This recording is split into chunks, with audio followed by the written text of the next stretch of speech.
గుంటూరులో ఏం జరిగిందో నేను పదే పదే చెప్పవలసిన అవసరం లేదు.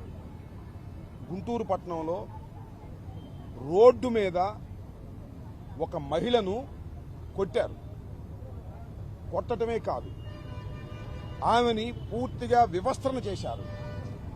ఒక అమానవీయమైనటువంటి ఘటన అది. చేసింది ఎవరు? తెలుగుదేశం పార్టీకి సంబంధించినటువంటి నాయకుడి నాయకత్వంలో జరిగింది. ఇది అక్కడ అంశం. ఆ తరువాత కేసు రిజిస్టర్ చేయటంలో తీవ్రమైనటువంటి జాప్యాన్ని చేశారు. మొదట 15వ తారీఖున మధ్యాహ్నం 2 గంటల ప్రాంతంలో ఒక సంఘటన జరిగితే వీళ్ళిద్దరి మధ్యనే దాన్ని పోలీస్ స్టేషన్కి వెళ్ళి కంప్లైంట్ చేస్తే పోలీస్ స్టేషన్లో రిజిస్టర్ చేయలేదు, యాక్షన్ తీసుకోలేదు. No action. వెళ్ళి ఈ బాధితురాలు కుటుంబం వెళ్ళి పోలీస్ స్టేషన్లో అయ్యా మమ్మల్ని కొట్టారు అని కంప్లైంట్ చేశారు. పోలీసులు యాక్షన్ తీసుకోలేదు. మా మీదే కంప్లైంట్ చేస్తారా? మేము తెలుగుదేశం నాయకులం కాదా? మా మీద కంప్లైంట్ చేస్తే ఊరుకుంటామా అని ఈ తెలుగుదేశం పార్టీకి చెందినటువంటి వార్డు సెక్రటరీ మళ్ళా కొంతమందిని తీసుకొచ్చారు.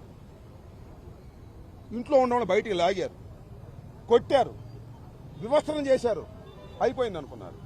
కానీ అక్కడ సీసీ కెమెరాలు ఉన్నాయి, దానిలో రికార్డ్ అయింది. నేను ఇక్కడ ఈ ప్రభుత్వాన్ని, హోంమంత్రిని ఒకటే ప్రశ్నిస్తున్నా. మొదటి వెళ్ళినప్పుడు కంప్లైంట్ తీసుకొని రిజిస్టర్ చేసి లేదా పోలీస్ బందోబస్తు తీసుకుని ఎవరైతే దీనికి కారణమయ్యారో వారిని కఠినంగా శిక్షించడానికి ప్రయత్నం చేస్తే రెండో సంఘటన జరిగేదా? అడుగుతున్నా నేను. రెండో సంఘటన జరిగేది కాదు. రెండవ సంఘటన చాలా భయంకరమైనది. ఈ సభ్య సమాజం తలదించుకోవలసినటువంటి సంఘటన. బట్టలు తీశారు ఒక మహిళది దారుణంగా. ఆ తర్వాత వెళ్ళారు, మళ్ళా కంప్లైంట్ ఇచ్చారు. అయినా రిజిస్టర్ చేయలే. ఆ రోజు రిజిస్టర్ చేయలే, 1 గంట దాకా పెట్టారు. మరుసటి రోజు రిజిస్టర్ చేశారు. ఎందుకు రిజిస్టర్ చేయలేదు 2 కేసులు? ఇది నా ప్రశ్న. ఇక్కడ స్థానికంగా సోదరి గల్లా మాధవి గారు శాసనసభ్యురాలు. ఆమె మీద నేను స్పష్టమైన ఆరోపణ చేస్తున్నా. నాకు సమాచారం ఉండి చేస్తున్నా. ఇంతకు ముందు కూడా చేస్తే మా సోదరి గల్లా మాధవి గారు నా మీద పరువు నష్టం దావా వేస్తానండి.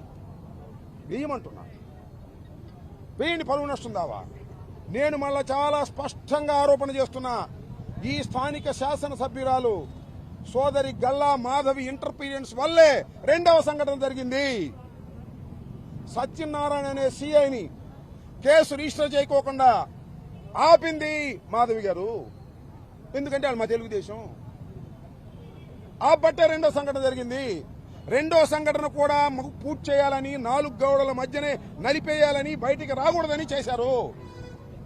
దాన్ని కూడా నలిపేయడానికి ప్రయత్నం చేసింది మా సోదరి గల్లా మాధవి గారు.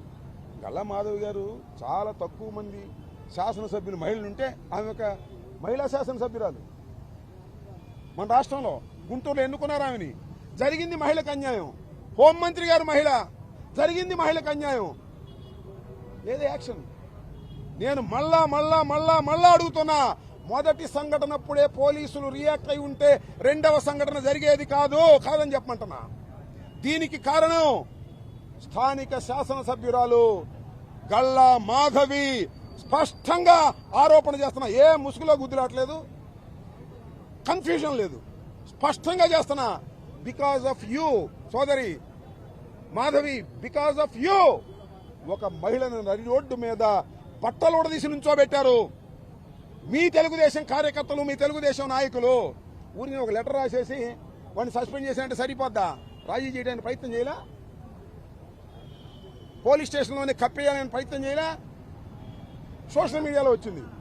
అమ్మో, సోషల్ మీడియాలో వచ్చింది, ఇది అన్ని టీవీల్లో వచ్చింది. ఇది మళ్ళా వైఎస్ఆర్సీపీ వాళ్ళు పట్టుకుంటారు, మహిళా సంఘాలు పట్టుకుంటారు అని అప్పుడు ఒక కాగితం రాసి ఆయన సస్పెండ్ చేశాం. అప్పుడు అరెస్ట్ చేశారు అంటే సరిపోయిందా? ఇది చాలా దారుణమైనటువంటి అంశం. ఇంకొక మాట వింటున్నా నేను, పోలీస్ వ్యవస్థకు చెప్తున్నా. ఏ అయితే ఈ వీడియోలో రిజిస్టర్ అయినాయో అవి ఒక మహిళకి ఇచ్చారు, పంపించారు. ఆ మహిళ నాకు నీకు అందరికి పంపించింది. ఆ మహిళను టార్గెట్ చేశారు ఇప్పుడు పోలీసులు. ఆ మహిళ దగ్గరికి వచ్చి పేరు చెప్పను, నాకు తెలుసు. ఆ మహిళ దగ్గరికి వచ్చి తీసుకెళ్లారు.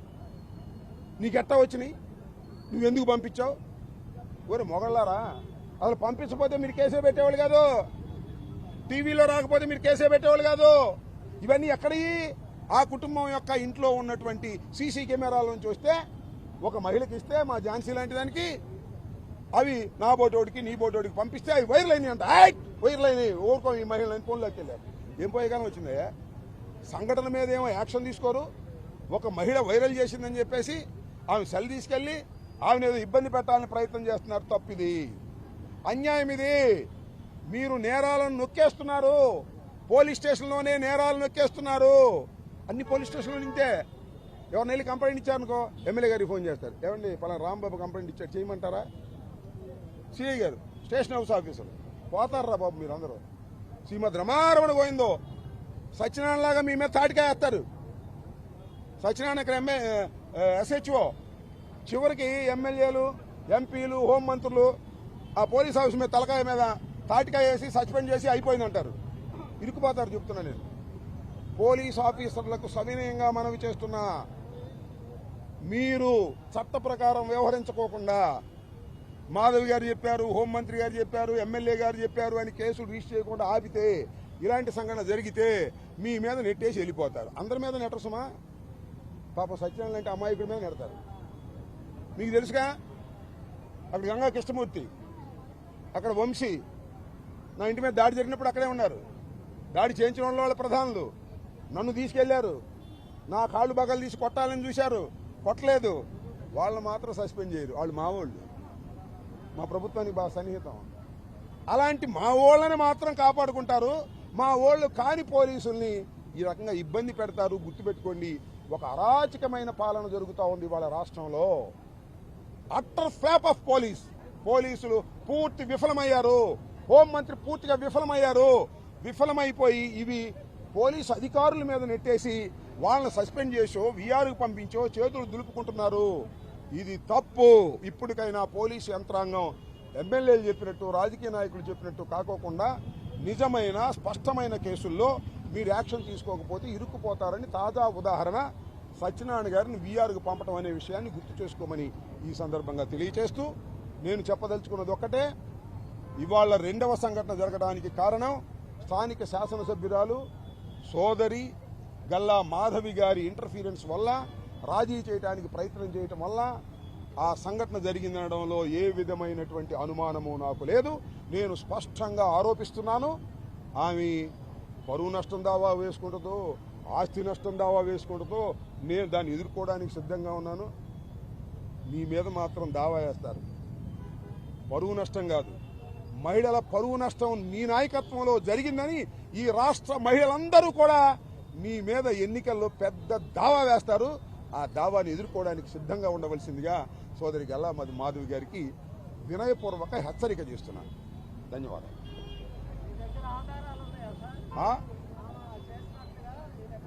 ఈ జాలదా ఆధారాలు ఆమె చెబుతుందిగా. నేను ఒక మాట చెబుతా. సత్యనారాయణ ఏం చెప్పాడు ఒకసారి కొట్టి చూడండి రీళ్లు. గల్లా మాధవ్ గారి దగ్గరికి ముందెళ్ళారు. గల్లా మాధవ్ గారు ఎండార్స్ చేస్తే నేను కేసు రిజిస్టర్ చేశాను చెప్పాడా చెప్పలేదా? నేను చెప్పానా? పోలీస్ ఆఫీసర్ చెప్పాడా? అసలు వాళ్ళు ఏం చెప్పారు? మేము డైరెక్ట్గా పోలీస్ స్టేషన్కి వెళ్ళామండి, పోలీస్ స్టేషన్లో మమ్మల్ని కూర్చోబెట్టారని వాళ్ళు చెప్పారుగా. మరి ఆయన ఏంటి సత్యనారాయణ గారు పాపం గల్లా మాధవ్ దగ్గరికి వెళ్ళారని చెబుతున్నారు? గల్లా మాధవ్ గారు చెప్పిన తర్వాతే, ఎండార్స్ చేసిన తర్వాతే కేసు రిజిస్టర్ చేశారని చెప్పి ఇంతకన్నా సాక్ష్యం ఏం కావాలి? వాళ్ళ మాటలు బట్టే అర్థమవుతుంది. ఇందాక ఆయన చెప్పాడు వాళ్ళని అరెస్ట్ చేశారని చెప్పట్లా, వాళ్ళు సరెండర్ కాలేదంట. అంటే వాళ్ళ తరపున ఉంది, అందుకనే సరెండర్ మాట వచ్చింది. సరెండర్ అని ఎప్పుడు అంటారు? మనం ముద్దాయిలు వెళ్ళి కోర్టులో హాజరు కాకుండా పోలీస్ స్టేషన్కి వచ్చి సరెండర్ అయితే సరెండర్ అంటారు. దీనిలో సరెండర్ చేయాలా, అరెస్ట్ చేయాలా? పోలీసులు అరెస్ట్ చేయాలి.